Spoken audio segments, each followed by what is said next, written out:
Shalom Aleichem. Our journey through Mishnayot together continues in chapter 2 of Rosh Hashanah, Mishnah Gimel. Now, yesterday we mentioned that originally, before the Minim, the heretics, the Kutim, interfered with the chodesh process and the torch signaling process, they could use torches to signal the proclamation of Rosh Chodesh to quite some distance. Now, Mishnah Gimel is going to discuss how that works.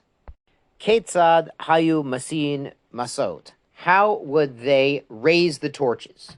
Meviin klun saot shel erez arukin. They would bring long poles of cedar wood. Cedar is flame resistant. As we mentioned, it was used for spits for grilling the korban pesach. We mentioned it pesachim. Vekonim v'atzei shemen. Reeds and oil wood. This is identified as balsam.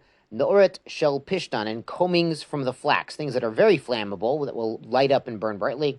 V'korach bimshicha, and they would tie them all together with the string on top of the long cedar pole. V'ola the Rosh Hahar, and go up to the top of the hill. Umatzit behenet or, light them up with the flame. Umolich umevi malev murid, and he would be waving the torch front and back, up and down. So it wasn't just a static symbol of light, there was actually a specific movement done as the signal. Until he sees his friends, meaning the second stop in this signal chain, on the next mountain over, waving like he was.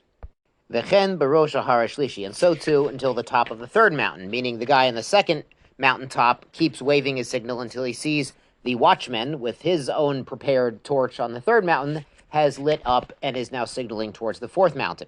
Mishnah Daled, Mishnah 4, Me'ayin hayu masiyin masut. And from where were they raising these torches? Mechara Mishcha. Now, Chara Mishcha is Harazaitim, the Mount of Olives, which is right next to the temple. Le Sartava. Sartava is kind of the next mountain range over. Mesartava le Grofina. And there to Grofina. I believe Grofina is already across the Jordan River. Megrofina le Chavran. Grofina to a mountain called Chavran.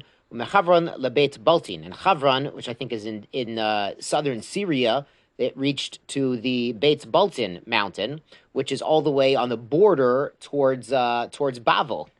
Umebeit Baltin lo zazu misham, and once the signal of fire reached to Beit Baltin, the men on top of Beit Baltin would continue signaling. They would keep waving their torch. They would go back and forth and up and down with the fire until they saw in front of them the whole Gola. Now, the whole Gola means the diaspora, but what this really means is there were a lot of Jewish villages and Jewish settlements within sight of Beit Baltin, on the border of Bavel. So this was already reaching into Syria and into Bavel, into Iraq. And so the signaler on top of Beit Baltin saw all these villages lighting up to acknowledge receipt of the signal and to spread the signal even further as far as they could. And it's an amazing lesson. It's an amazing lesson when you hear something that lights up your soul, something wisdom, actionable wisdom, something you can use. Don't just keep it to yourself inside. Share it. Wave it from the rooftop. Here's something amazing. Share it with your friends, your community, and spread the good word throughout the Jewish people. Now, it's amazing what they accomplished without having a WhatsApp group to instantaneously spread the message. They could bring the message all the way from Eretz Yisrael into Bavel almost instantaneously with fire. Now, the Gemara on Daf 23 mentions another technological feat that they would do in ancient times without technology. They used to raise coral.